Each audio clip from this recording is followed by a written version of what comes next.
선주교 위에 핏자국. 1392년 4월 어느 비오는 날밤 한 남자가 다리 위에서 죽었다. 그의 이름은 정몽주. 고려의 마지막 충신. 정몽주는 당시 56세로 온화하지만 단호한 눈빛의 소유자였다. 그는 왜 새로운 나라를 거부했는가? 왜 끝까지 돌아서지 않았는가? 선택의 역사, 제사화, 정몽주, 끝까지 돌아서지 않은 선택. 1337년 정몽주가 태어났다. 이성계보다 1살 어렸고 정도전보다 5살 많았다. 정몽주는 어려서부터 책을 즐겨 읽었다. 그는 천재였다. 13살의 어린 나이에 과거에 합격했다. 정몽주는 젊은 나이에 관복을 입고 등청한다. 정몽주는 원나라에서 공부하고 일본과 외교를 했으며 성균관에서 학생들을 가르쳤다. 정몽주는 학생들에게 성리학이란 세상을 바로 세우는 학문이다 라고 가르쳤다. 그에게 학문은 세상을 구하는 도구였다. 하지만 고려는 무너지고 있었다. 고려는 권문세족들의 부패로 쇠락의 길을 걷고 있었다. 권문세족은 백성의 땅을 빼앗고 왕실은 무력했다. 정몽주가 슬픈 표정을 하고 있다. 그리고 작은 목소리로 말한다. 이 나라를 어떻게 구할 것인가? 1388년 위화도 회군. 이성계가 위화도에서 군대를 돌렸다. 그리고 이성계가 군사들과 함께 개경에 입성한다. 고려는 이제 이성계의 세상이었다. 한편 조정회의실에서는 당대의 주역인 정몽주와 정도전이 만나고 있다. 정몽주 대감, 이제 개혁을 시작할 때입니다. 그래요. 토지 개혁이 먼저입니다. 의기투합하여 정몽주와 정도전이 악수를 한다.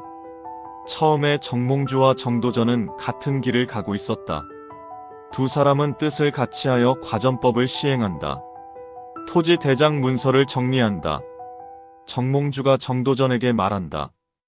권문세족이 빼앗은 땅을 백성에게 돌려줘야 합니다. 정도전이 적극 호응한다. 맞습니다. 과전법으로 새 질서를 만듭시다. 정몽주와 정도전이 주도하여 과전법이 시행되었다. 백성들이 땅을 돌려받는다. 백성들은 기뻐했다.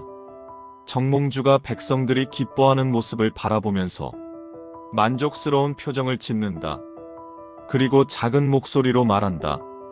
그래, 이것이 고려를 구하는 길이다. 하지만 1389년 밤에 상황이 바뀌기 시작했다. 어두운 밤 조정회의실에서 정도전과 이성계가 비밀 회의를 하고 있다. 정도전이 이성계에게 말한다. 대감, 고려는 이미 죽었습니다. 제대로 나라다운 기능을 하지 못하고 있습니다. 이성계는 말이 없다. 듣기만 한다. 정도전이 다시 힘을 주어 말한다. 새 나라가 필요합니다. 대감이 왕이 되셔야 합니다. 정몽주가 복도를 지나가다 우연히 정도전과 이성계의 대화를 듣는다. 그리고 정몽주는 충격을 받는다. 정몽주가 혼자 밤하늘 보며 탄식한다. 새 나라를 만든다고? 그건 배신이다. 왕건이 세운 이 나라를 어떻게 버린단 말인가? 정몽주는 결연한 표정을 짓는다. 그리고 다짐한다. 나는 고려의 신하다. 끝까지. 다음 날 정몽주는 조정회의에 나아가 자신의 뜻을 밝힌다. 조정회의에서는 정도전이 새 왕조의 필요성을 역설하고 있었다. 고려는 개혁으로는 안 됩니다. 새 왕조가 필요합니다. 정몽주가 단호하게 말한다. 그건 영모요. 순간 조정회의실이 조용해진다. 침묵을 깨고 정도전이 정몽주에게 말한다. 정몽주 대감, 현실을 보십시오. 정몽주가 대답한다. 내가 보는 현실은 충성이요. 자네가 말하는 건 배신이네. 두 사람은 날카로운 시선으로 서로를 바라본다. 이제 두 친구는 서로 적이 되었다. 선택의 기로. 1390년 이성계 세력은 더욱 강해졌다. 어느 날 정도전이 정몽주를 찾아왔다. 그리고 정몽주에게 묻는다. 정대감, 마지막으로 묻겠습니다. 함께 하시겠습니까? 정몽주가 대답한다. 함께? 역적과 함께 하라는 말인가? 역적이 아니라 혁명입니다. 혁명은 변명이고 현실은 배신이네. 정몽주는 소신을 굽히지 않고 단호하게 말합니다. 그리고 며칠 뒤 조정회의실. 정몽주가 조정 대신들 앞에서 목소리를 높여 주장합니다. 고려는 500년을 이어온 나라입니다. 왕건이 후삼국을 통일하고 광종이 제도를 세웠으며 문종이 문화의 꽃을 피운 전통이 있는 나라입니다. 이 나라가 완벽하지 않다고 해서 버려야 합니까? 나라를 개혁하면 됩니다. 새 나라를 세울 이유가 없습니다. 정몽주의 열변을 들은 대신들은 감동을 한다. 그리고 정도전은 실망한 표정을 한다. 그날 밤 이방원이 정몽주에게 시조를 보냈다. 이런들 어떠하며 저런들 어떠하리. 초야오생이 이런들 어떠하리. 정몽주가 이방원이 보낸 시조를 읽는다. 이방원은 물었다. 세상이 어지러운데 우리는 어떻게 살아야 하는가? 정몽주가 이방원에게 시조로 답을 한다. 이 몸이 죽고 죽어 100번 고쳐 죽어 백골이 진토되어 넋이라도 있고 없고 임향한 일편단심이야 가실 줄이 있으랴.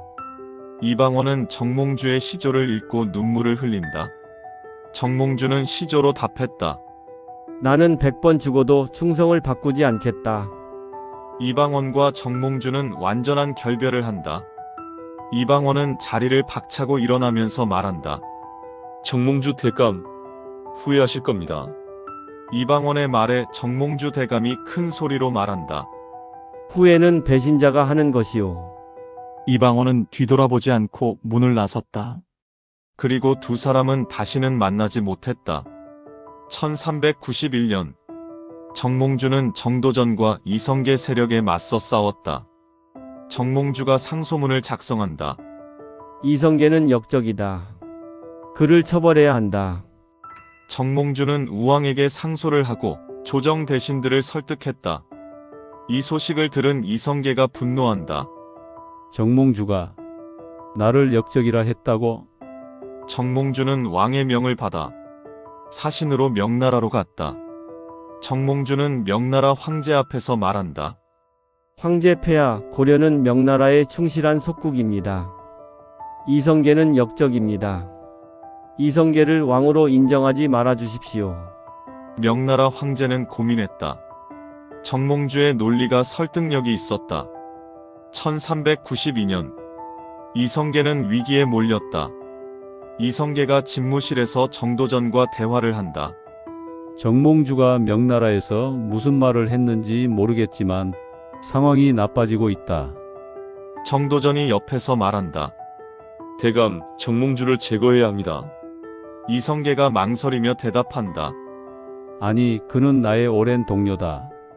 이때 이방원이 방으로 들어와서 냉정하게 말한다. 아버지, 방원아, 내가 원 일이냐? 정몽주를 죽이지 않으면 우리가 죽습니다. 이 말을 듣고 이방원이 충격에 빠진다. 정도전은 놀라며 망설인다. 하지만 이방원이 정도전에게 말한다. 대감님, 이제는 선택의 시간입니다. 우리냐 정몽주냐. 며칠 후 이방원이 정몽주를 찾아간다. 정몽주 대감님, 오, 방원이가 왔구나. 무슨 일로 왔는가? 대감님께 부탁드릴 일이 있습니다. 말해보게. 우리 편이 되어 주십시오. 정몽주가 이방원의 말에 크게 웃는다. 허, 자네 아버지도 같은 말을 했지. 그리고 정도전도. 허나, 내 대답은 똑같네. 뜻을 같이 할 수 없네. 정몽주는 이방원의 부탁을 거절한다. 이방원이 진지한 표정으로 정몽주에게 말한다. 대감 고려는 이미 끝났습니다. 정몽주가 단호하게 대답한다. 끝난 것이 아니라 버려진 것이네. 자네들이 버린 것이네. 대감 현실을 보십시오. 내가 보는 현실은 충절이고 자네가 말하는 건 권력이네.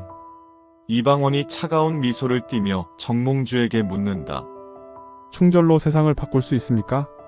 정몽주가 이방원에게 묻는다.